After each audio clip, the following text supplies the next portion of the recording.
Welcome to the Cheating Wife Stories channel. Judith thought to herself, there was no possible way things could be any better than they were. She told herself again that she was blessed. She had it all. She paused in her activities to look at herself in the full-length mirror mounted to the back of the door to her closet. She saw a tall woman with blonde hair just touching her shoulders, eyes somewhere between light green and gray, and a body in great condition. She touched her hair, smoothing back a few wayward wisps, and smiled. Yes, she was still quite good-looking for a woman in her 40s. Judith Proctor turned back to her packing. She took her little black dress, 3 pairs of casual slacks, and 5 blouses. She folded them neatly, using some old towels to minimize wrinkles, and put them into her suitcase. She had already packed her underwear and a new nightgown. All she had left were a few pairs of shoes and her cosmetic case, and she was ready. She didn't anticipate needing much, so she would be finished well before Rick and the boys were due back. 3 days and 3 nights in San Diego, all paid for.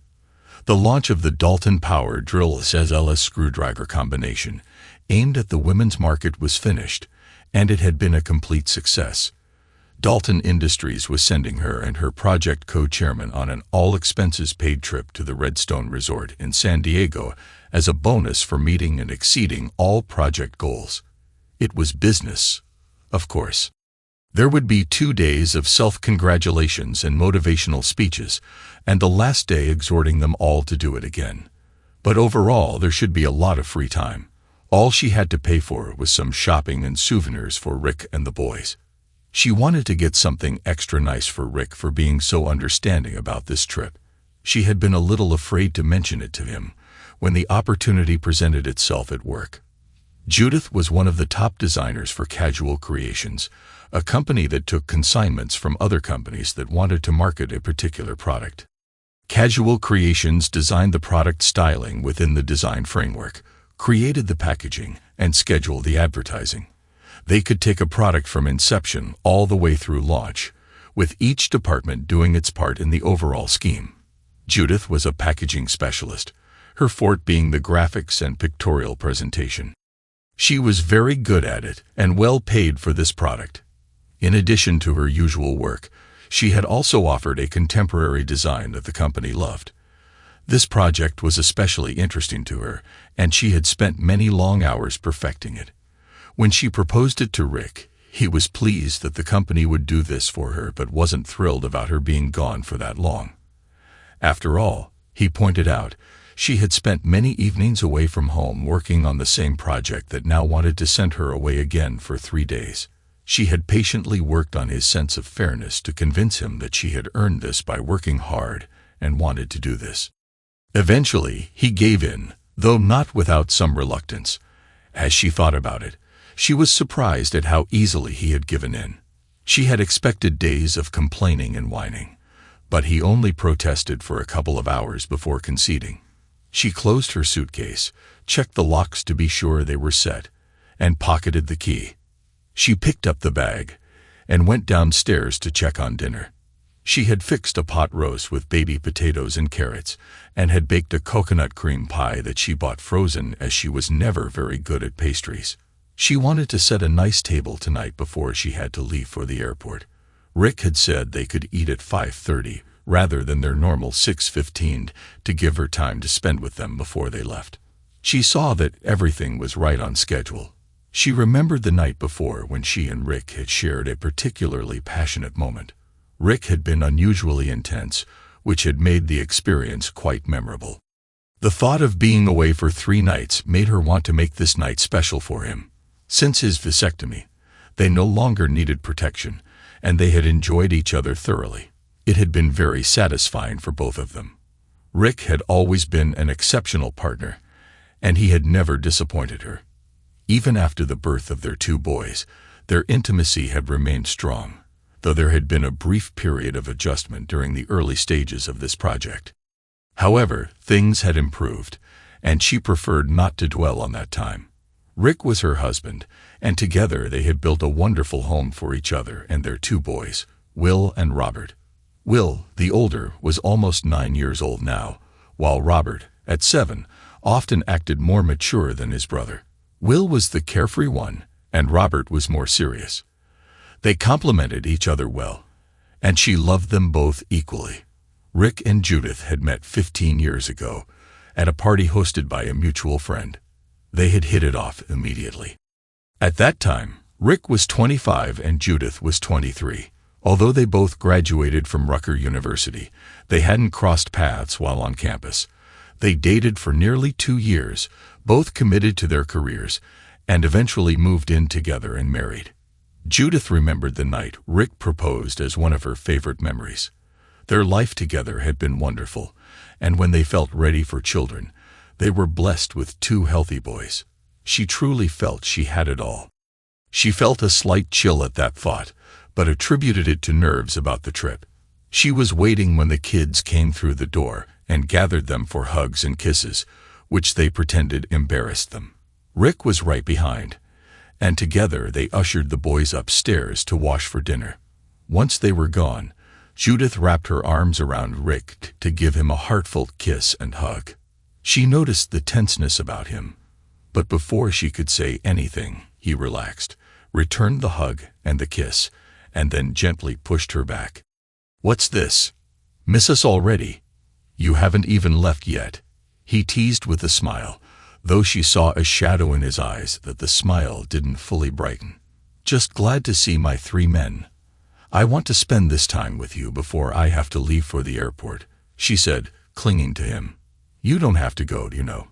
We all want you to stay," she said, pushing his head back gently. Rick looked into her eyes, waiting for a response. He knew what her answer would be, but he asked, "It's too late now anyway. It's just a quick business trip and a few days of relaxation before getting back into the grind." She reached out to hug him again, but he was already moving toward the small powder room. She frowned as he called back, "I'll wash up here, and we can eat when the kids come down." She sighed and walked into the kitchen to set the meal. Though she felt a lingering unease, she shrugged it off. Dinner was lively, with everyone talking at once about their adventures that afternoon at the park, their new school projects, and a science fair coming up. The boys were debating their project ideas. Will wanted to do the classic erupting volcano while Robert had different plans. Their good-natured disagreement was amusing, and Rick let them discuss it until he finally intervened. Judith sat back and enjoyed the conversation.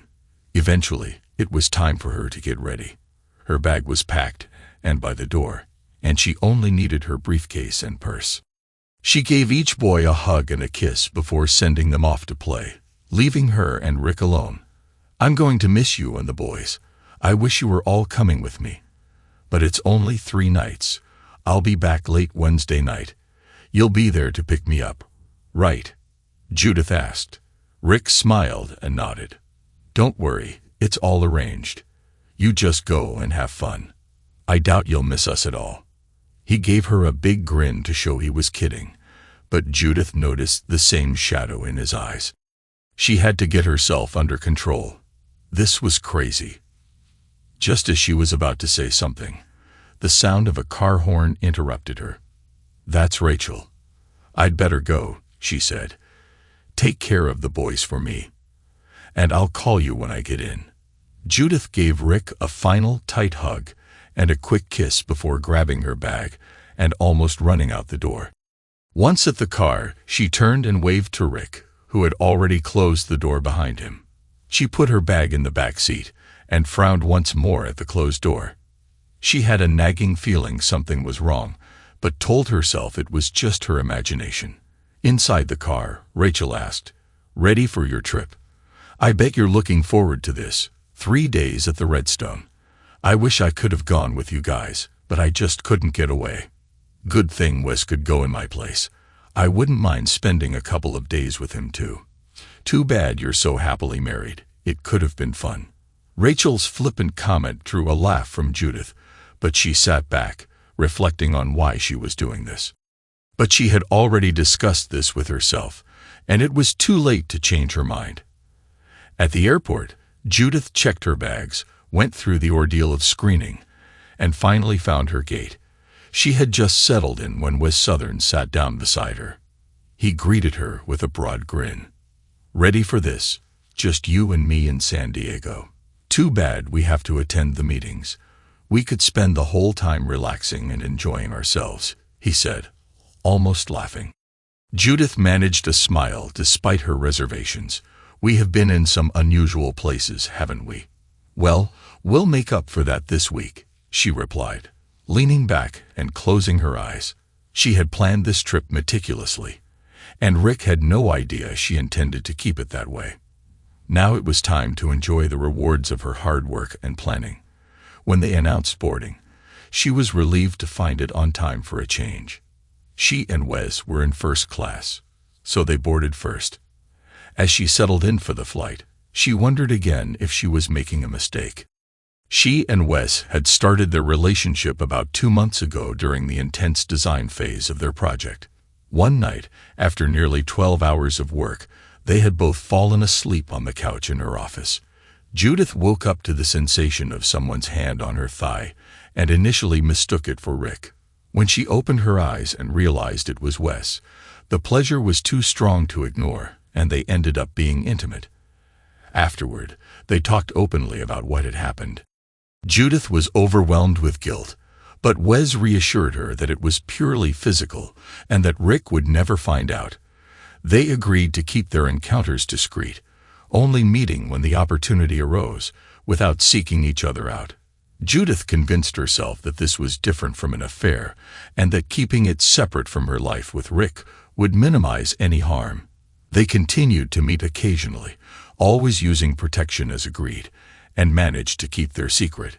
Judith's guilt subsided, and she began to reconnect with Rick, initiating intimacy at home again. Although their physical relationship was good, Judith felt that something was missing. She told herself that once she returned, she would refocus on her marriage and ensure that Rick came first.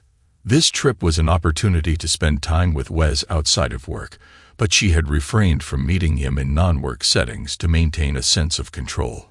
Judith had accepted this trip knowing Rachel couldn't go, and Wes was the next in line. Despite her guilt and fear of being caught, she found the excitement too appealing to resist. Additionally, she and Rick had been more intimate lately and had started to explore new aspects of their relationship, which Judith found justifiable. In San Diego, Judith checked into her room, called home, and spoke to the boys for over an hour. When she asked to speak to Rick, the boys said he was upstairs and hung up without giving her a chance to ask them to find him. Confused by Rick's behavior and wondering if he might suspect something, she reassured herself it was just her guilty conscience. She shrugged off her concerns and went down to meet Wes in the lounge. They had a pleasant dinner on the company's tab and enjoyed a few drinks, but their excitement led them to head to her room as soon as they could. They almost shed their clothes in the hallway in their excitement before falling together into the room. The rest of the night was spent in passionate embraces, and they finally fell asleep just before dawn, feeling both exhausted and satisfied. Judith slept soundly until she woke up in that twilight state between sleep and wakefulness. She was overwhelmed by a deep feeling of loneliness and sadness, so intense it startled her awake. She found herself drenched in sweat, realizing Wes had gone to his own room. She took a shower to clear her mind. The next 3 days flew by, and their nights were filled with intense moments. Though the physical connection remained satisfying, the thrill seemed to diminish as their affair progressed. The excitement of the possibility of being discovered was gone, making their encounters feel almost routine. By the end of the trip, they mutually agreed that their brief affair should come to an end. There were no hard feelings. It ended amicably. Judith looked forward to returning home to her kids and Rick. However, she was troubled by the fact that she hadn't been able to contact Rick or the boys for the past 2 nights. The answering machine messages indicated they were out, and no one had returned her calls. She called Rick's office from the airport to confirm he would be there to pick her up, but there was no answer. She left the message and tried the home number again with the same result. She pushed these worries aside when it was time to board the plane. Once on board, She reclined her seat and fell into a deep sleep. The last thing she remembered was Wes's comment about trying to join the Mile High Club. She wished him good luck before drifting off. She slept through most of the flight and woke up just before landing at Kennedy. Feeling refreshed, she looked forward to reuniting with her family. Wes agreed to stay at the gate while Judith went to the baggage claim. As she scanned the crowd from the escalator, she didn't see Rick. She found the carousel and collected her suitcase, then proceeded to the exit. She showed her claim check to the waiting attendant who verified it and waved her on. To her surprise, she saw a man holding a sign with her name, Judith Proctor. She approached him and asked, "I'm Judith Proctor. Where's my husband?" He looked at her with a disinterested expression. "I don't know, ma'am. I was just instructed to meet you here. I was told you'd be on flight 1025 from San Diego. I'm to take you to 41,556 Winding Drive. Is that you?" Judith confirmed and felt a surge of anxiety. "Okay, let's go. I'm eager to get home." The man took her suitcase and led her to the shuttle van parking lot. They boarded a nice limousine, and Judith tried to call Rick again. The call went straight to voicemail. Growing more concerned, she tried his cell phone, but it was turned off. Feeling increasingly worried, she asked the driver to speed up. After what felt like an eternity, they reached her street. The house appeared dark and deserted. The driver stopped and handed her a thick manila envelope. "I was told to give you this when we arrived. I don't know what's inside. The guy gave me an extra 100 to deliver it," he said. Judith took the envelope, recognizing Rick's handwriting, but couldn't open it yet. She was too anxious to get inside and see what was happening. As she waited for the driver to retrieve her bag from the trunk, she shifted nervously from foot to foot. She grabbed the envelope and rushed into the house, her stomach churning with anxiety. She was terrified about what had happened to her husband or one of the boys. "Please, let it not be anything serious," she prayed. Inside, the house was as quiet as she had feared. The only lights on were the night light over the stove and the hall light, which they always left on for the boys in case they woke during the night. Judith checked downstairs and then ran upstairs, looking through each room. It was empty. When she entered their bedroom, everything seemed normal at first glance, but then she noticed that the door to Rick's closet was open, a door he always closed. She walked over and opened it further, only to find that his clothes were gone. Rick had taken everything. With a sinking feeling in her stomach, she moved slowly to the boys' room. The twin beds were made, their computers were missing, their favorite posters were gone from the walls, and the drawers in their dressers were empty. They were gone too. She ran downstairs to look for a note or letter, and then remembered the manila envelope. She found it lying on the table beside her purse. She turned on the overhead light and tore it open. Overwhelmed by the weight of what she saw, she sat down hard on a chair, her heart sinking. The envelope contained another envelope addressed to her, some photographs, a report from a company called Spaulding Investigations, and a document labeled Decree for Dissolution of Marriage. She screamed, her voice echoing her despair. The documents and photographs scattered across the kitchen floor as she threw them in frustration. She cried uncontrollably, her heart pounding and making it difficult to breathe. "No, please God, no, not this. Please give me another chance," she pleaded through her sobs. In her anguish, she began throwing dishes and glasses, desperate to express her grief. She continued until exhaustion overtook her, and she must have finally passed out. When she awoke, the early morning sun was streaming through the kitchen window, warming her face. She pushed herself up from the chair and shuffled through the debris to gather the contents of the envelope. The photographs were the first thing she saw. One showed her sitting on Wes's lap, with her skirt raised. Another depicted them in a more intimate position on the couch. The last photo showed Wes's head in a position that made her stomach churn. She had to rush to the sink, sickened by the images. After washing her face and mouth, she returned to her chair. She pushed the remaining pictures aside, not wanting to see more. Then she turned to the report, scanning the first few pages. It detailed times, dates, and references to the photos, documenting her infidelity. She put it down, not having the energy to read more. The legal document was thick and formal-looking. Though she knew she should read the divorce terms, she was too exhausted and overwhelmed. The tears made it difficult to read, and she felt that there should be more to signify the end of their 15-year marriage. Finally, she remembered the envelope with a small kernel of hope. She tore it open and found a few pages written in Rick's handwriting. She wiped her eyes and began to read. Judith, by now you know that the boys and I are gone. I took only our clothes, some of their more important things, and my belongings from the den. I have a small 2-bedroom apartment for the 3 of us until we settle all our affairs. I should have said divide our assets. I've known about your affair with Wes Southern for some time. Want to know how I found out? I came to your office one evening after you called to say you had to work late. The boys thought you might enjoy a milkshake, so we stopped and got an extra one for you. The boys stayed in the car while I went up to your office.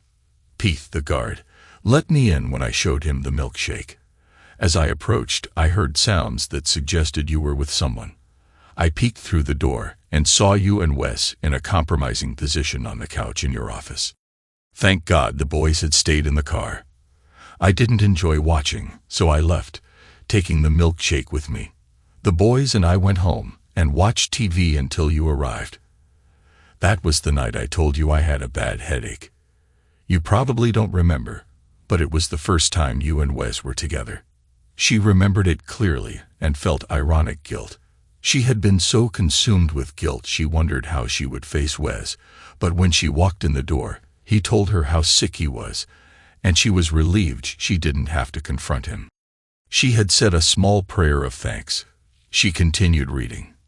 I hired a private investigator, and you have his report now. He was a very nice man, and was apologetic when he gave me the final report.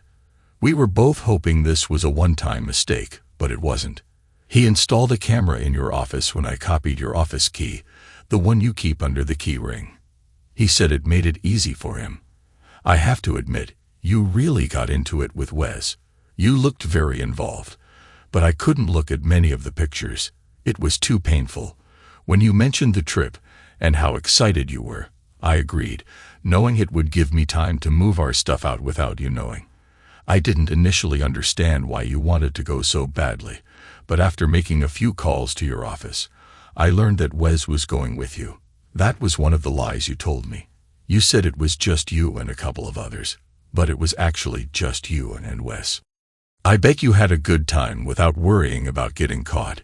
You seemed to do just fine with a couch and in one picture, even with your office chair.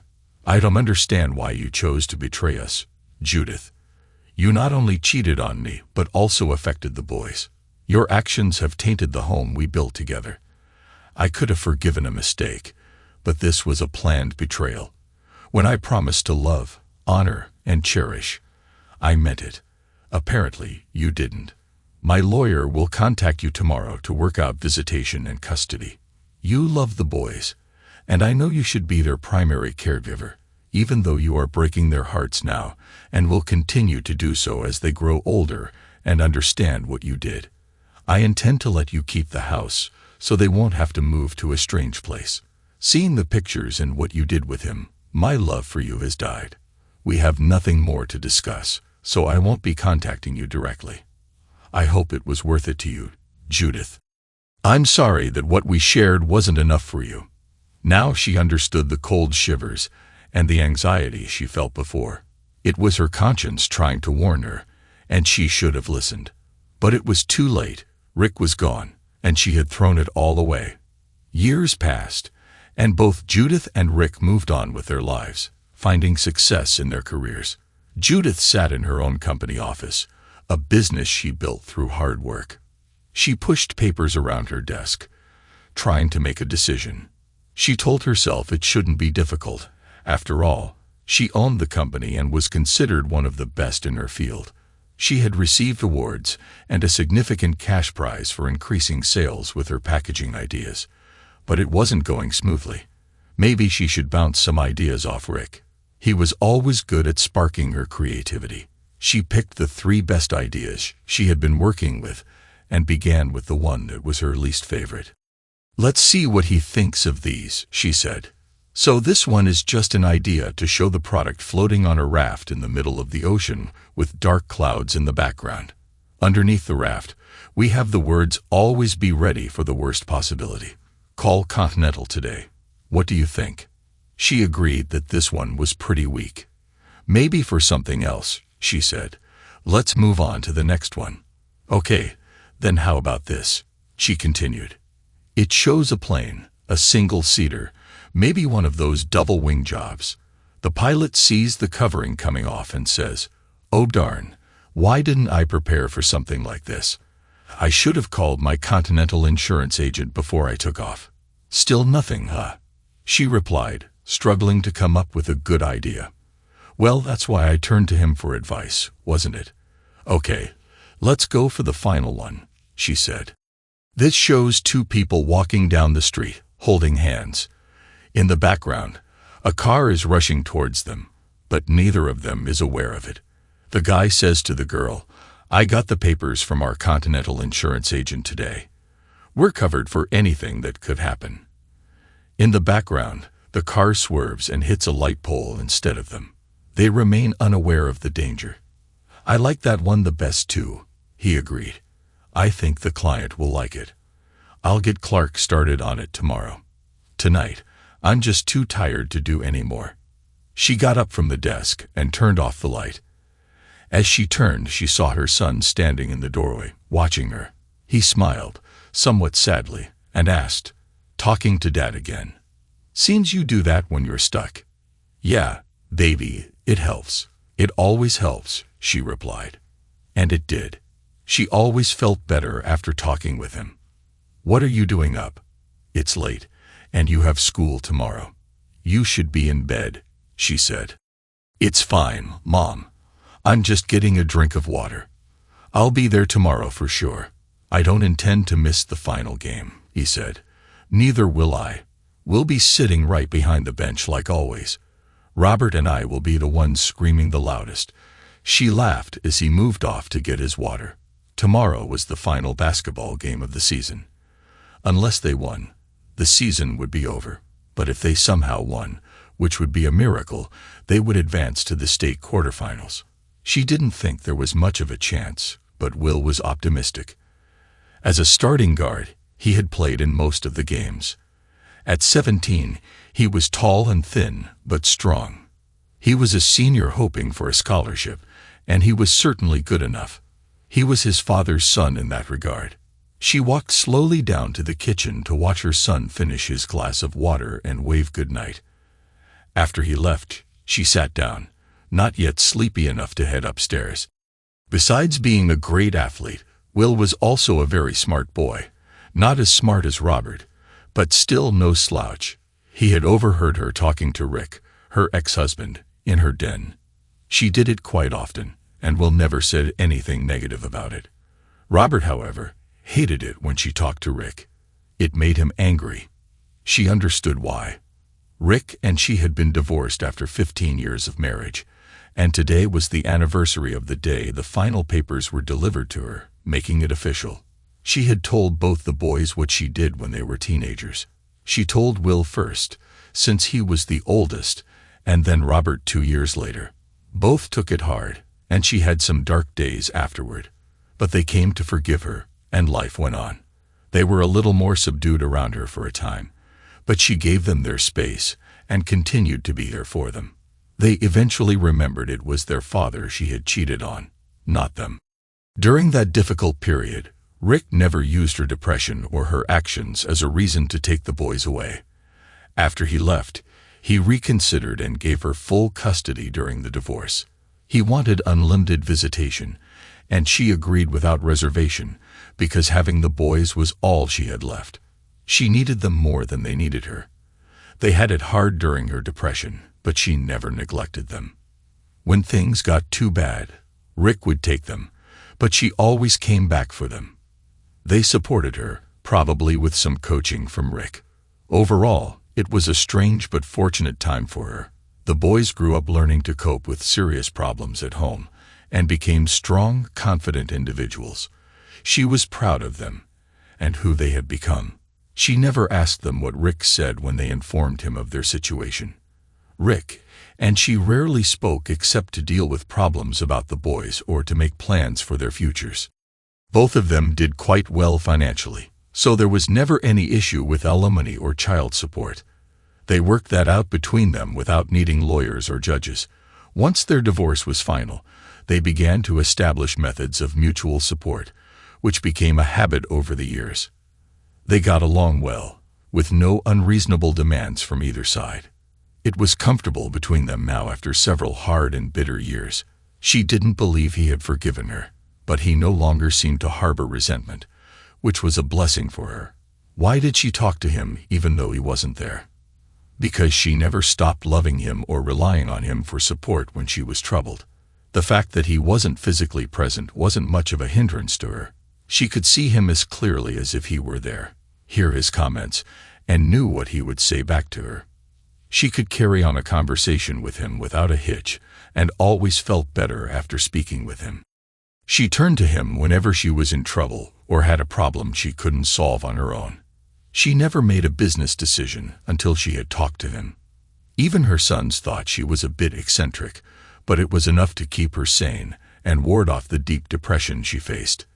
The first 2 years after their divorce were especially tough. Rick was so distant and unwilling to communicate or let her explain her actions. She didn't even fully understand herself, but she wanted to try to explain. Rick let his lawyer handle everything, and when she made it difficult, Rick threatened through his lawyer to alter the divorce terms and seek custody of the boys. She reluctantly agreed to his demands. She began to struggle almost immediately after the divorce was finalized, feeling herself drifting away with no way to stop it. She continued to work at her job, the only thing she had besides her boys now that Rick was gone. Even though Wes was still in the picture, they had no contact by mutual agreement. Unfortunately, Wes spoke to some of his friends about their past, which, rather than being a badge of honor for him, became her downfall. Her reputation shifted from that of a dedicated professional to someone who was perceived as having used her personal life to advance in her career. Angry and alone with Rick gone, she buried herself in work, trying to disprove those rumors. She spoke to no one and kept to herself during the divorce process. After the divorce was final, one of her colleagues asked her out. She initially refused, but eventually agreed. They went out, and she drank too much, trying to get through a difficult evening. When they left the lounge, he drove her to his place. Their encounter was brief and unsatisfying. She told herself it would serve Rick right if she had some fun, but it was over quickly. He drove her home, and no words were exchanged. She wanted to prove to Rick that she didn't need him, but the experience left her feeling empty and uncertain about whether she wanted to repeat it. She declined several more invitations, but eventually decided to try again, hoping for a better experience. They went out to dinner and then to a lounge with dancing. The evening started well, but she drank too much again and began to lose her inhibitions. They danced several fast and slow dances. He suggested they leave, and she agreed. Unfortunately, their time together was again short-lived and unsatisfying. He drove her home without even getting out of the car. This pattern continued until one night she woke up on the living room floor, feeling disoriented and ashamed. Her clothes were disheveled, and she couldn't remember the details of the evening. She had a vague sense that there might have been another person involved. Feeling devastated, she stumbled to the bathroom, overwhelmed with shock and regret. She spent the rest of that night and the following day in a state of distress, questioning why she was putting herself through this. As she sobered up and reflected, the initial feelings were ones of shame and disgust. What had she become? Who was she punishing? And what about her boys? Thankfully, they were with their father for the weekend. Once her stomach settled enough to let her move, she got up and cleaned herself up. She went into the office Rick had set up in the house and found an old phone book. She called a doctor and made an appointment as soon as possible. Her next call was to resign from her position, aiming to put that part of her life behind her. She had to find a way to return to some semblance of normalcy and move on with her life. Her 2 sons were the only things keeping her going at that time, but they were both in school 5 days a week, leaving her alone. She almost did something foolish a couple of times, but somehow she didn't. That was a miracle in itself. Just before she lost her children and her sanity, she pulled herself together long enough to see a therapist. Her doctor recommended Cheryl Hopkins, and she helped her by putting her on medication and staying close until she could grasp life again. First just by her fingertips, then clawing with both hands to find a stronger hold. Eventually, she pulled herself up completely, reclaiming her life with Cheryl's help. Through their sessions, she finally understood what led her to her actions. It was quite simple. She was a successful working woman with 2 wonderful boys and a husband she loved unconditionally. She had what many women desire, yet it wasn't enough. Even today, she couldn't explain why it wasn't enough. She was successful, beautiful, creative, and not unhappy or alone. She wasn't sexually frustrated, but something was missing, and she had no idea what it was. So she began searching for it. Wes was a good-looking man, someone most women found attractive. She started noticing him while they worked on a project together. He flirted with her as he did with many women, and his natural charm caught her attention. Initially, she responded playfully, but then more seriously. They grew more aware of each other, and he eventually made a move. They grew closer during a particularly exhausting project, and she found herself drawn to him in ways she hadn't anticipated.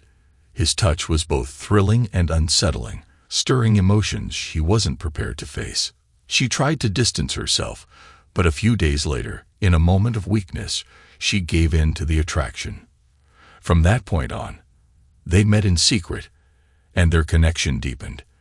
The excitement of something forbidden overpowered her guilt and filled a void she didn't fully understand. Their relationship continued for 3 months, culminating in a trip to San Diego, where they spent several days together. But in the end, it wasn't enough to save her marriage. At work, she kept going, but without much direction. Her position was secure, though it felt precarious given the circumstances. Wes held a higher role, and while she had some leverage, she didn't want to make waves as long as they let her be. She made poor choices afterward, going out with people who were aware of her situation and didn't have her best interests at heart. She allowed it, thinking she could rediscover something of herself, but it was a misguided attempt to escape the emptiness she felt.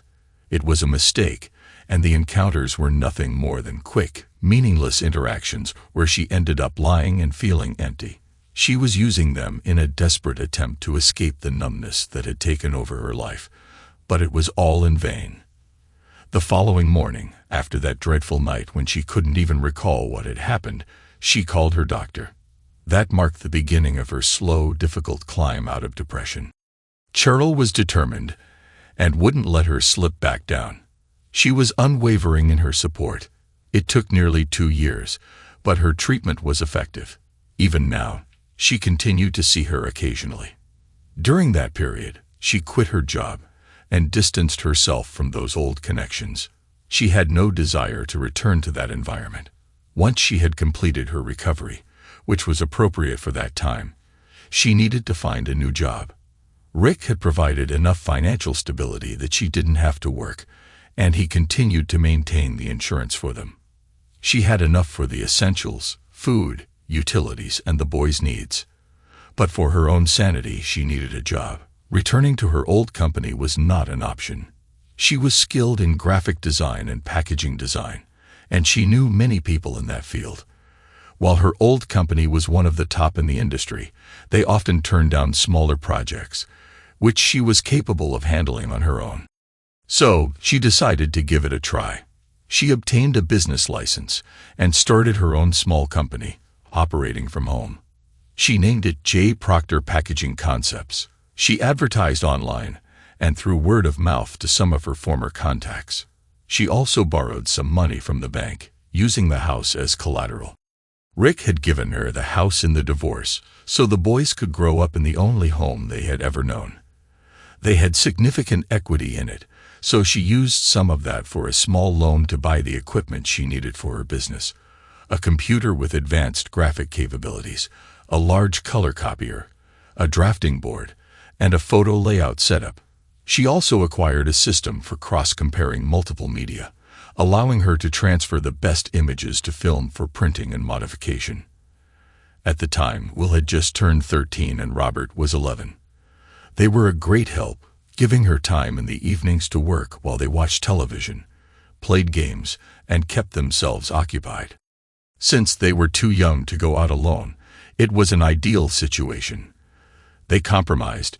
She made sure they got to their games and practices, and they left her alone later in the evening to work. Both boys understood what she was trying to achieve, and they functioned as a team. It was one of the best times of her life, and it was rewarding to see the business begin to grow. Initially, she only received a few referrals from former colleagues, but it was a start. After losing the first 2 accounts she pursued, she secured the third one, and was officially in business. As the year progressed, her business took off. She had to hire a receptionist to handle phone and internet inquiries, a draftsman for the large board work, a color artist for filling in details, and a salesperson. Although she was capable of handling all tasks, she realized she couldn't do it alone. She set up a small office at the back of the house, which kept her close to home. This setup worked well, and she gradually took on more business over the next 2 years. Her reputation grew, and her financial success allowed her to pay off her loan and all of her bills. 2 years later, Will was 17, Robert was almost 16, and she had just turned 48. Her business was thriving, and she had 12 employees. She decided to keep her company small, focusing on high-quality work for clients who wanted the best. Her team was exceptional, and their solid reputation translated into profits. She was well off now, and her boys had everything they needed. She increasingly relied less on Rick, who agreed to deposit his support payments into a bank account for the boys' college fund. Will, aiming for a basketball scholarship, had already been accepted into Ohio State for the fall. Robert, with his academic prowess, was expected to secure a scholarship when the time came. Both boys were popular in school, with Will involved in a serious relationship and Robert starting to navigate romantic interests. As for her, her business success introduced her to many social circles. She was well known, invited to important parties, and had numerous friends across various walks of life. She was frequently featured in the social sections of newspapers. However, there was one thing missing. She didn't date. Since Rick left, she hadn't been on a date or had any romantic interest. Although men reached out to her, expressing interest at parties and social events, she wasn't interested in them. Her friends encouraged her to consider dating one of the many wealthy single men she knew, but her focus remained on one man who was no longer available. It might sound strange, but after Rick left her in such a dramatic fashion, while she was on a 3-day trip with Wes, her lover at the time, she was left reeling. They had spent the trip together, and she had told Rick it was a business trip, but she hadn't mentioned Wes. Rick was already aware of Wes, and had everything documented. She was the typical cheating spouse, believing she was smarter than her partner and that nothing would come of it. She had no idea that consequences were not just for other people, but for her as well. Ironically, that trip with Wes made her realize that she was done with cheating and lying. She found herself thinking about Rick constantly, and by the end of those 3 days, she had recommitted herself to her marriage. But Rick had other plans. He left her with pictures of what she had become, divorce papers, and a letter clearly stating that their marriage was over. His letter was blunt and to the point, and she deserved everything he said and did. She was guilty and had no defense. This led to a period of depression and a challenging journey to rebuild herself, which took 2 years of her life. The business she built for herself and her boys took another 5 years, bringing her to this point. Throughout that time, she considered herself a married woman and vowed to keep the promise she made to herself on that plane trip home from San Diego. She promised to rededicate herself to Rick and her marriage. Even though Rick left and her marriage ended, she was determined to honor her promise, though it might have been too late. Her pride wasn't ready to let go. During that period, she met many interesting men. She found herself daydreaming about a few and had several vivid dreams involving them. It was quite enjoyable, and she occasionally indulged in some self-care during the nights when her boys were staying over at friends' houses. Although she might have started with thoughts of these men, by the time she reached a moment of satisfaction, it was Rick who filled her mind. It's fascinating how life's circumstances can lead to such contradictions. One night, while cheering for Will at a game, he and his team achieved a significant upset, making it to the state quarterfinals. Will and Robert were ecstatic, and she was a proud mother, glowing with pride, as they celebrated with Will's teammates at their house. The party was a success, with several parents volunteering as chaperones, and the night went off without a hitch. The following day, she learned about the upcoming schedule for the regionals, which would require some time off from work. She made the necessary arrangements, ensuring everything was in place. While she was working on the schedule in the kitchen, the phone rang. She answered without checking the caller ID. "Hello, this is Judith Proctor," she said, balancing the phone on her shoulder as she continued with her chart. "Hi Judith, it's me, Rick," came a voice that was smooth and familiar, one she heard in her mind often. "Yes, Rick, I recognize your voice. It's good to hear from you. It's been a few months, hasn't it? Last time was to arrange Will's birthday present. How have you been?" "Good, very good. I was wondering, Judith, do you have plans for the regionals? I know when it's being held, but not the details. I won't see the boys next week and would like to make arrangements to see Will play." "I'm actually doing the same thing, Rick. The game is in Columbus next week on Saturday afternoon. We will travel with the team on the bus, but Robert and I are driving down Friday afternoon. We'll check in for the night, have dinner, and then check out before the game. We have tickets, and I even got one for you. One is good. Could we meet once we get there? You, me, and the boys. We could go to dinner and then attend the game the next day. I'd really like to sit with Robert during the game. Of course, you'd be there too, so it's your call." The idea of having dinner together as a family after so many years was unexpected. They hadn't done anything as a family since their divorce almost 8 years ago. She was surprised and a bit confused by the prospect of them all being together. After a moment of hesitation, she responded, "No plans here. Meeting for dinner sounds great, and I suppose we can sit together during the game. Will would like that, seeing his family together. Just call me when you get there. We're staying at the Madison Hotel, but that's not where the families are staying. They have a bunch of rooms set aside for parents at the Marriott Courtyard. You can call and make a reservation there if you want. You're listed under Will's family, of course." He knew that. How could he not know that? Actually, since she kept her married name, Rick and she were both listed as Will's parents. She had already booked a room at a different hotel, so they shouldn't be confused when Rick called, but that was not her problem. Her problem was why he wanted to have dinner together. That was new and different, and she began to wonder if he had some news to give them. News about him getting married again, or perhaps he was just engaged to someone he liked. He mentioned that he preferred staying at the hotel and would probably get a room there. She found herself saying goodbye to him and hoped she had not missed anything important. The last few minutes had passed in a state of shock. She took control of her emotions and set them aside while she finished the scheduling she was working on when he called. That was important, and now had even greater significance to her. She was going to have dinner with her husband again. Well, her ex-husband, but that was a distinction that wasn't important to her. She didn't mention her phone call to Will or Robert until just before they left. Will had spoken with his dad several times, and all he knew was that Rick told him he would be there and hoped to spend some time with both boys. She was surprised he didn't mention their dinner together. It was just a dinner, Nothing major. She was checking with the boys the evening before they were to drive down to be sure they had everything they needed. That's what she did. They were too old to make a fuss about it, and just grimaced as she checked their bags. She told them to come down to the kitchen with her, since she had something to say to them. As they took their customary seats at the table, she placed a piece of apple pie in front of them with a glass of milk. Both boys loved her apple pie, and she had made this one just that afternoon.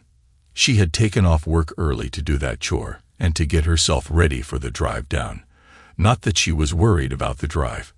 She was a nervous wreck, but not about the drive. "Boys, I have something to tell you," she said.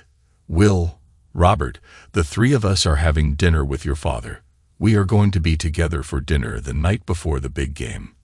Rick called and asked if we could have dinner together, and I said yes. She waited for their comments and was surprised when neither boy said anything. They continued to eat their pie without comment.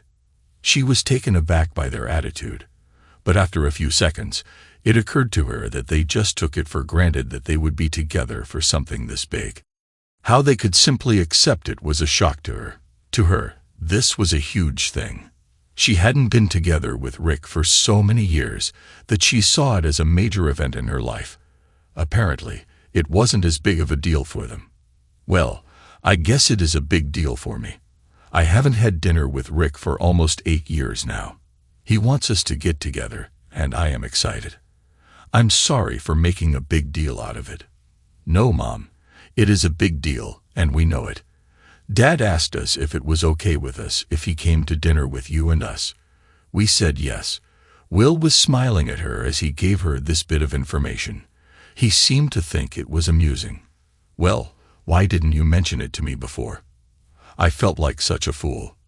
"You never make a fool out of yourself, Mom. You are the coolest mom we know. The team thinks you're great as well." We told Dad that, and he agreed with us and said he was looking forward to being together again. He thought it would be great if we could all get along. She listened to them, and they had fun with the secret and how she had made it such a big thing. They were excited as well, and underneath the fun and teasing, she could sense a feeling of excitement in their voices. This was a big deal to them as well. She began to wonder what was coming, and as she wondered, the possibilities were many and not all of them pleasant. She cleaned up the kitchen afterward and spent the remainder of the evening thinking about what Rick was up to. She finished packing and took everything out to the car and loaded the trunk. She was nervous now, more so since their teasing. She tried to be positive, but the one thing that kept coming back to her was that Rick had finally found someone he was serious about and wanted to tell them all at the same time. He would use the dinner as the opportunity to get them all in one place and then lay it on her. That seemed to her to be the most likely scenario. She knew that Rick dated and had at least 2 serious relationships. The first one was 4 years ago with a woman named Leslie Wells. She was beautiful and financially well off too. They dated for over a year, and she heard that they were engaged to be married. Rick mentioned her to her once when they were meeting to discuss college plans for Will. He didn't give her any details, but he did say things were moving along quite fast. She didn't dwell on it, as the whole conversation made her feel deeply troubled. She didn't let Rick see the pain she was in and left as soon as possible. Somehow, their relationship encountered difficulties, and they broke up. She was relieved for herself, but felt sad for Rick. The second serious relationship happened a year and a half ago with a younger woman named Jen Chambers who was at least 10 years younger than Rick. At first, she was amused, but her concern grew as he described it as serious, and even used the word love. She ended the conversation quickly and left soon after. He never mentioned her again, but she assumed he continued seeing her. She never asked the boys and made it clear to them that their father's personal life was off-limits as a topic with her. They understood and never brought up Jen Chambers. She suspected that this dinner was Rick's plan to introduce Jen and tell them that he was going to ask her to marry him. She knew he would inform her and the boys before making it official. That was Rick, polite and considerate, except for the time she made mistakes and he walked out on her. She understood that the lack of consideration during that time was deserved. She had made mistakes, and she paid for them. The following day was warm and bright, and they left on time for the drive to Columbus for the quarterfinals. Will was on the bus with his teammates while Robert and she drove in their car. It was a 4-hour drive, and she wanted to get there early to have time to shower, freshen up, and dress for their dinner. Although Rick had broken her heart, she wanted him to see what he had left behind 8 years ago. She had a new dress, new shoes, new black lace undergarments, and a beautiful necklace with a diamond pendant, paired with matching earrings and the perfume he had bought her for their anniversary. She planned to look as elegant and attractive as possible. The cosmetic surgery she had 2 years ago had minimized her wrinkles, and her regular gym workouts kept her fit. They arrived at the hotel and checked into their rooms. She let Robert have a separate room, but explained that he would need to share it with his brother. He seemed pleased and took his carry-all to unpack and change. They planned to eat at 6:30, but Rick hadn't called yet, so their plans were flexible. They decided to walk over to the parking area to see if the bus had arrived. They should have beaten it by more than an hour, so they might see it arrive. Robert led the way while she looked around the lobby and the adjacent shops. Many of them were within walking distance, and there were several nearby restaurants. The bus arrived soon after, and they saw Will get off before he noticed them. Jill, his girlfriend, walked up to him and hugged him. He smiled at her, leaned down for a kiss, and said something to her. She nodded and rejoined her friends. Will then spotted them and jogged over to meet them. They took him back to the room to change. Robert took him up to their room, and she left them alone to browse the gift shop windows and people watch. She enjoyed wondering about the people around her and where they were going. She sat down and had been enjoying herself for several minutes when she saw Rick come in. It was both a shock and a thrill to see him again after several months. She didn't get up or acknowledge him. He checked in efficiently and then turned away to find the elevators. She watched him walk away, and memories of what they once had flooded back. She felt a warm sensation as she remembered their past together. Despite the time that had passed, her thoughts of Rick still evoked strong feelings. She let him go up and then followed, heading to her room to start getting ready and to wait for his call. She wanted to ensure she was prepared when he did. Later, after finishing her makeup and hair, she walked into the adjoining room where Will and Robert were talking about the game and Will's plans. Will was trying to stay calm, but his excitement was evident. She listened to them and felt immense pride in the young men she had raised. They were gentlemen, and she was so proud of both of them. They were already dressed for the evening in clean shirts and pressed jeans. Okay, so she had pressed their jeans. She went back into her room through the connecting door, almost ready. She wanted to put on her dress at the last moment to avoid any wrinkles. For her, she wanted to be as perfect as possible this evening.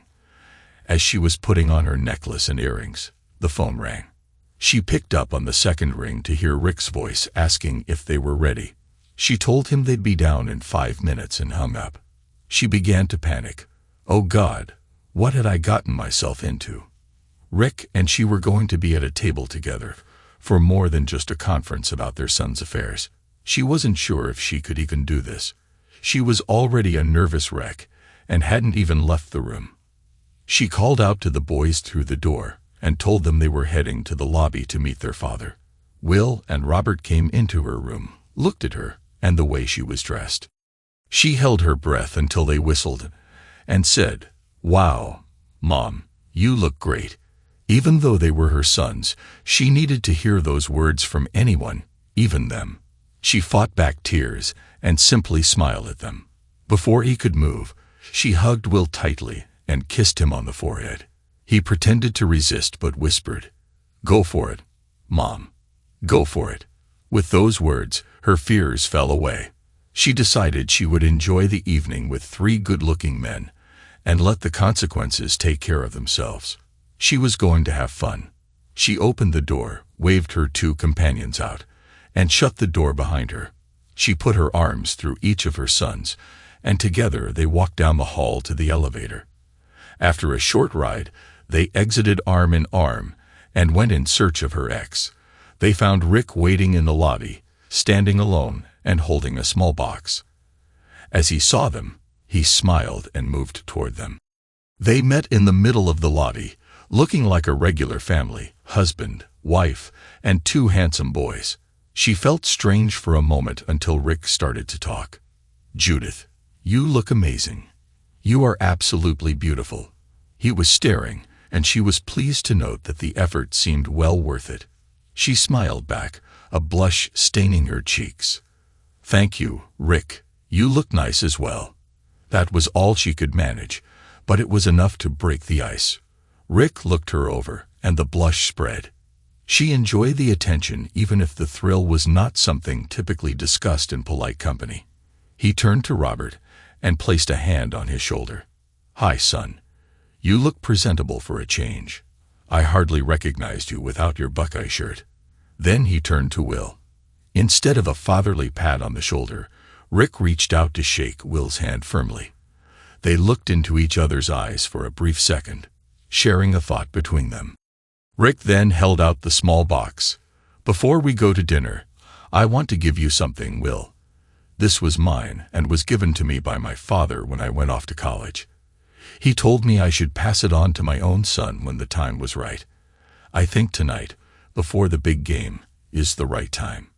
He handed the box to Will, who took it and held it as if afraid to open it. Robert stood beside him, his feet tapping in anticipation. "Come on, Will, open it." "What is it?" Will looked at his dad, then at her, and finally back at the box. He carefully opened it to reveal a gold pocket watch, its surface intricately engraved with vines and leaves, attached to a short chain with a fob at the end. As he lifted it out of the box, the gold shone brightly, and the chain dangled from his hand. He gazed at it, touched the top with his other hand, and gently pushed the cover open. Inside was a white face with golden numbers and black hands. The inside cover was mirror bright and smooth. She was moved by the sentiment attached from father to son. She was glad for Will to receive such a gift from his father. Robert was touched almost as much and showed no resentment towards such a meaningful gift being given to his older brother. Once again, pride in her sons took her breath away. A tear began to form in the corner of her eye, and she quickly brushed it away. "Well, can we go in and sit down? My legs don't seem to want to support me right now." She smiled to lighten the seriousness of her voice, but Rick seemed to understand. He moved toward her, took her arm, and led them into the restaurant. He had already made a reservation for the four of them. As they were shown to their table, Rick motioned for her to slide in first, and then moved to sit beside her. Will and Robert sat across from them, both looking pleased with something. She tried to maintain her composure with Rick sitting so close to her. Her breathing was a little erratic, but she managed to bring it under control and joined in the conversation that had started without her. Dinner was a very happy affair. The boys were ravenous, devouring huge double cheeseburgers with a big side of fries, while she had a salad and a chicken salad sandwich. Rick had a steak with a baked potato and mixed vegetables. They all had dessert, pie with ice cream for the boys and Rick, and a small dish of sorbet for her. After all, the dress was pretty tight to begin with, and she did all right, if she said so herself. She was sitting next to a man she had dreamed of many times over the past 8 years. Most of those dreams were quite vivid, making it hard to concentrate on the food. After dessert, the boys excused themselves to head back to the room. Will had a curfew, and the coach would call the room at 8 to check on him, but he wanted to see Jill until he had to check in. He wasn't going to miss that call. Robert would do whatever his brother asked him to do, so the two of them were fine. She watched them go with a smile. It occurred to her that she was alone with Rick for the first time in many years, and the idea didn't scare her as much as she thought it would. After all, what could she lose? She had lost Rick 8 years ago, and he was the only man she truly cared about. Rick called the waiter over and asked for coffee for himself. He looked at her, and she nodded to indicate that she would like a cup as well. She was enjoying his company and wanted it to continue. The coffee was perfect, something to do with her hands. Rick said nothing for a while, waiting for the coffee. She was content to sit in his company, just enjoying the companionship she had missed so much. She asked herself why they couldn't have parted at least as friends. She knew the answer. The pain she had caused him was too great to ignore and forgive. She understood that well. The coffee arrived. The waiter set the cups in front of them, poured the coffee, and after making sure they were okay, walked away. They were truly alone. She didn't know what to say and wondered if she should start the conversation. After all, wasn't this the discussion she had wanted all those years ago, but never got? Should she take it now? Should she say the things she wanted to say then? She steeled her courage and was ready to begin when Rick turned to her. "Judith, could I ask you something? Just a few questions that have been bothering me for some time, if that's okay." She was relieved that he would start the conversation. He could ask questions. She would tell him anything he wanted to know.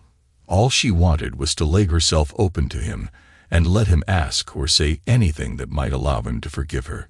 She prayed that it would happen. She prayed that he would give her the chance to tell him he was never to blame for what she did.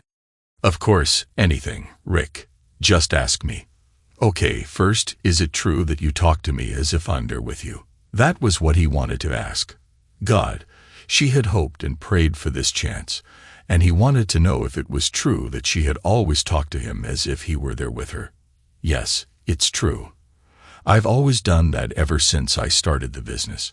I valued your advice so much, and since you weren't there, I pretended you were. I knew you so well that I think I knew what you would say, so I just filled in for you. You can't know how much you've helped me. There was a time I was going to buy a big laser printer, but when I thought about what you would say, I could just hear you saying it was too big and would cost more to operate than it would return in value. I didn't buy it. I bought a smaller one, which has been perfect for my business. Good advice. Why didn't you call me or ask my advice for real? Wouldn't that have made more sense?" Rick asked. "Rick, you made it clear that you wanted nothing to do with me. We both know why.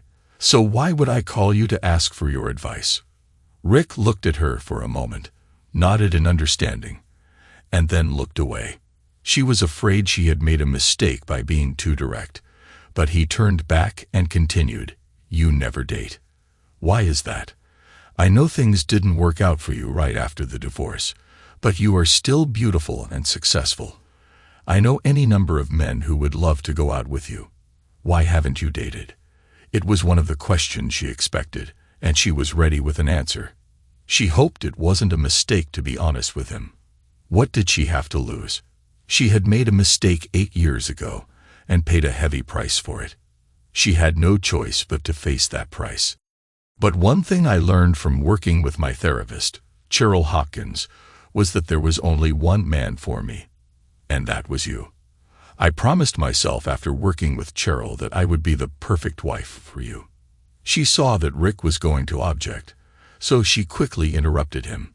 "Before you say anything, you have to understand something. I made that promise on the plane ride home from San Diego. Wes and I had already decided to end our affair, and I was ready to recommit to my marriage and to you. I realize now that it was naive of me to assume I could just pick up where we left off as if nothing had happened, but nothing I did then was reasonable or fair or right. I messed up badly, and I know that now. I understand why I did it, but that doesn't justify it. It just allowed me to understand why, and to make sure I would never do it again. Even though we are divorced, I promised, and I have to keep that promise. It's important to me, even if it's only to myself. So you see, to date would be to betray that promise. While I have seen some very appealing men who I would love to date, I can't. It would break my promise to myself. And here's a secret that the boys don't know. Sometimes I think of things I'd like to do with them, but when I do, guess who I end up dreaming about?" Rick looked puzzled and didn't respond. She smiled at him, waited a few seconds, and told him, "You. Even in my dreams, I can't cheat on you. I might imagine other men to start, but you're the one I end up with every time. She watched his reaction and couldn't help but laugh. It was amusing how he had no idea how to respond, and for the first time in 8 years, she felt at ease with him. It was refreshing to say something serious, funny, and even preposterous without fighting or arguing. It was just fun, and she realized she was genuinely enjoying herself. You don't even have to say anything. I just wanted to tell you that it's true, regardless of whether you believe me or not. I know my credibility might not be at the top of your list, she said. Rick shook his head, not quite sure how to process what she'd said. I'm not sure I know what you're saying, but that's fine. Another question, if you don't mind. What are your plans for the future if you don't date and won't date another man? Do you plan on being single for the rest of your life? I can't believe that would be your choice, is it? Yes, she answered simply. That was her choice, and she made it 6 years ago, right after she came out of that dark place she was in. She explained it to Cheryl, and Cheryl accepted it as a reasonable choice for her. She had her reasons, and Cheryl knew what they were, so she never tried to change her mind or talk her out of it. Rick looked at her, his eyes fixed on hers. She met his gaze, feeling confident in her choices and the life she had built for herself. If she couldn't have Rick because of what she had done to him, then she had paid the price and was free to choose her own path. She had chosen to be alone. Rick was still processing what she had said. She had been honest and provided him with the truth, so there wasn't much more for him to say. The silence stretched between them until she suggested they move to the lounge for a nightcap. Rick gave her a look she didn't recognize. She knew all his expressions, but this one was new, a reminder that people change over time. Rick slid out of the booth, extended his hand to help her up, and led her to the lounge. She followed, admiring him from behind. He really was a striking man. He stopped to pay the bill while she waited in the lobby, noticing some interested glances from other men. She was used to that kind of attention and ignored it, maintaining clear boundaries. No suggestive looks, no lowered eyes, no false signals.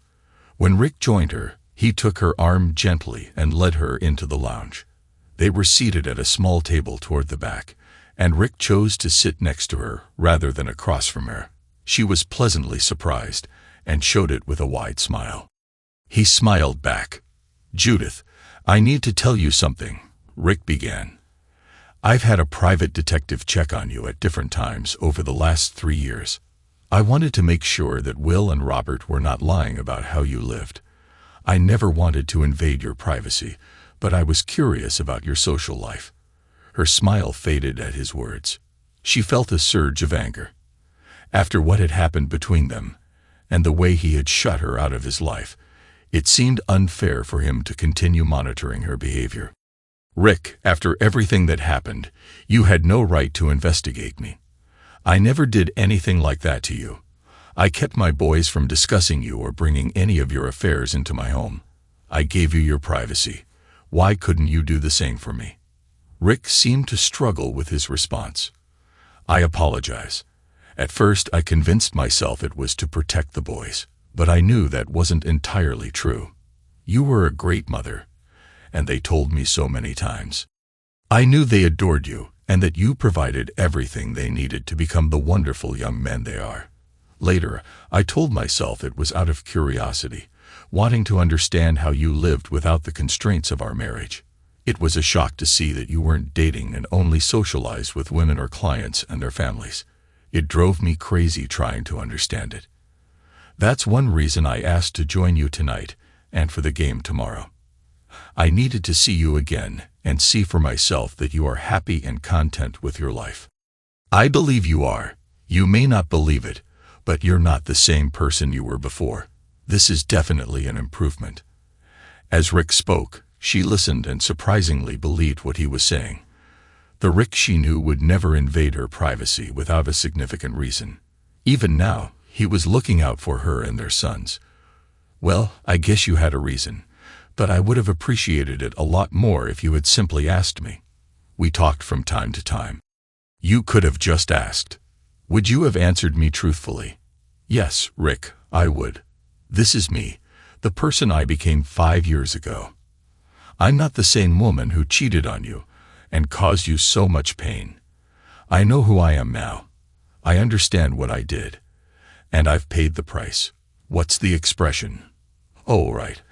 I did the crime, and I did the time. It was a tough period for me, nearly 3 years of turmoil. First the divorce, then the aftermath, then the depression. But I picked myself up and moved on.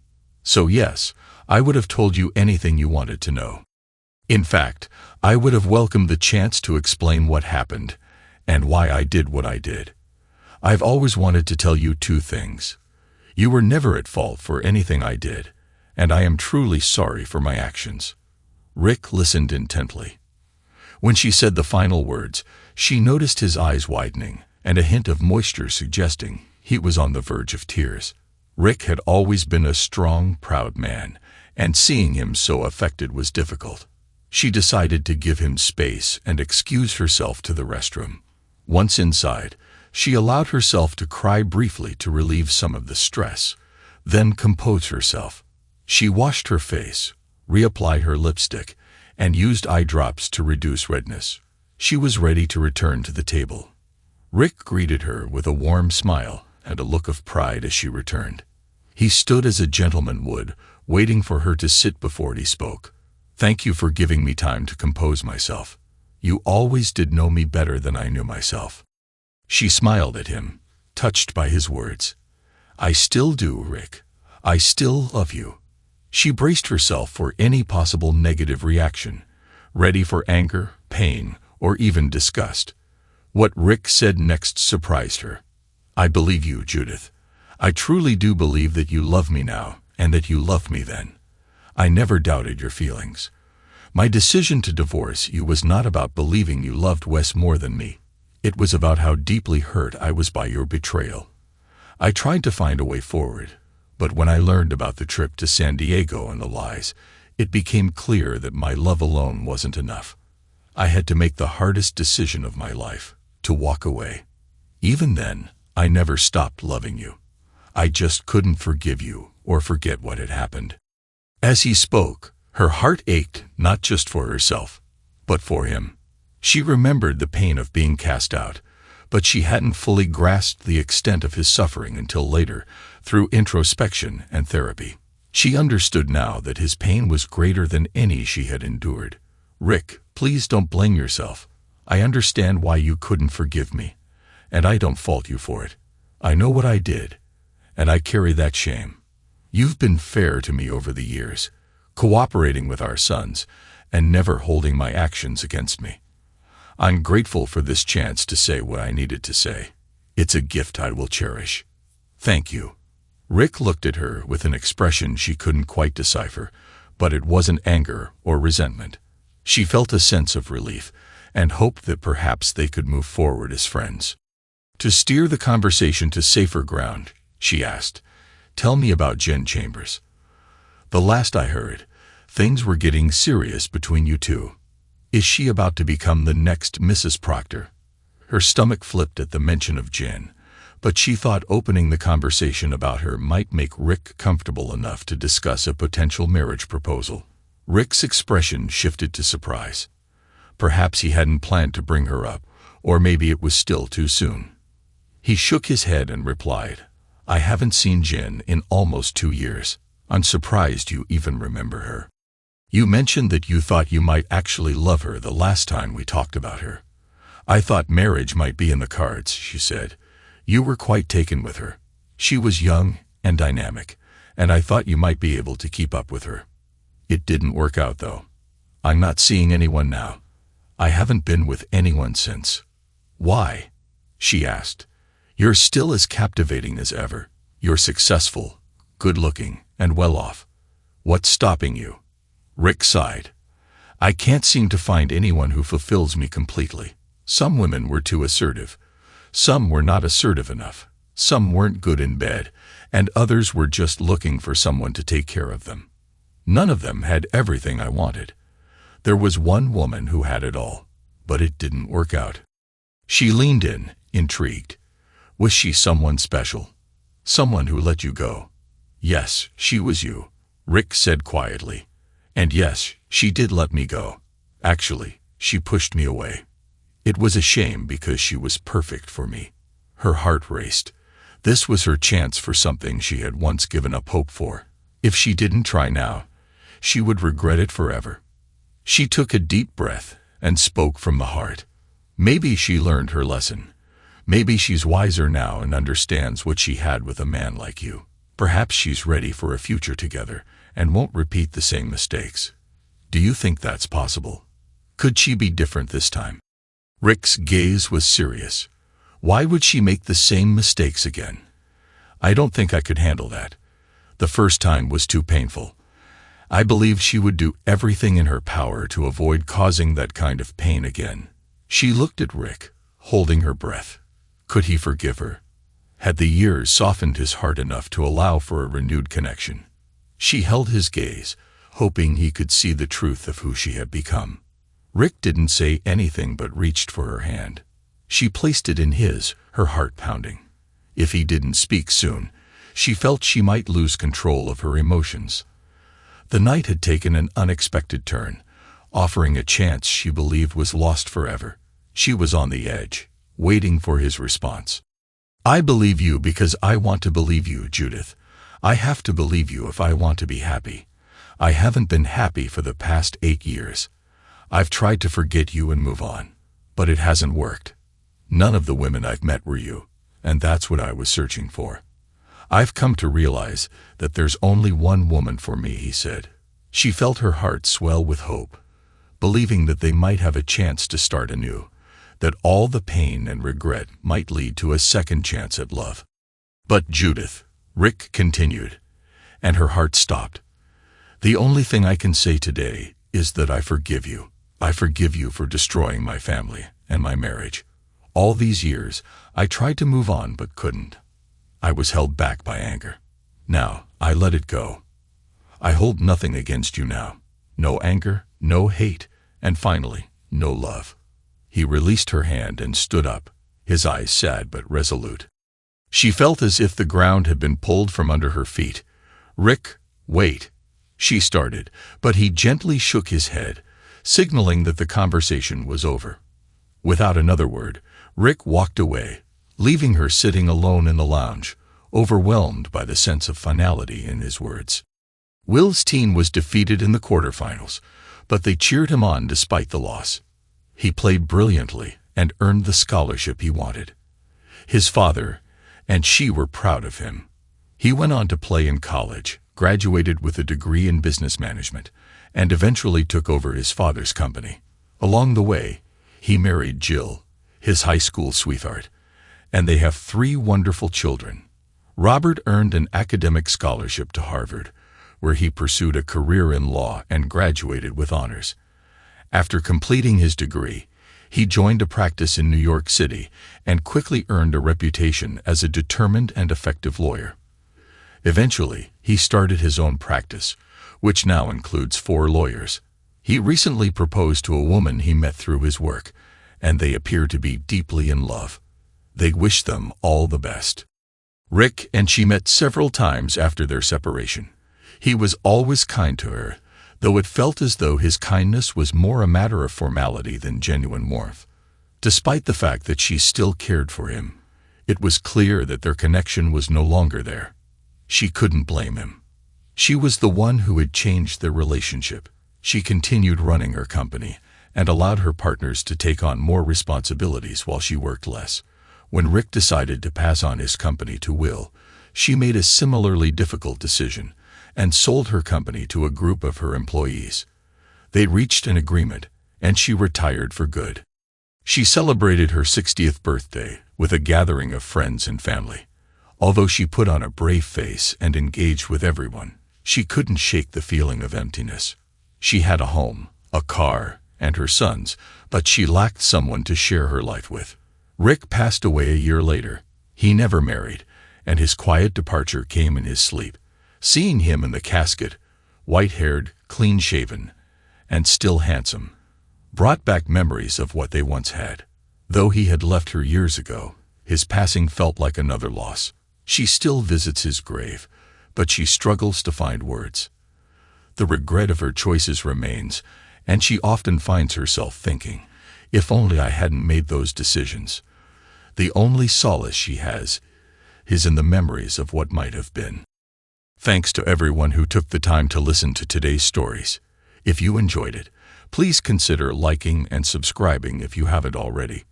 Feel free to share your thoughts on the events in the comments below. Take care.